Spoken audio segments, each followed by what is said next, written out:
মৎস্যরূপে অবতার ভৈলা প্রথমত হে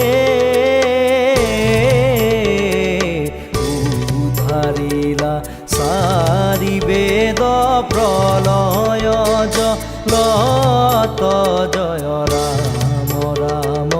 কেশব হরি হরি হে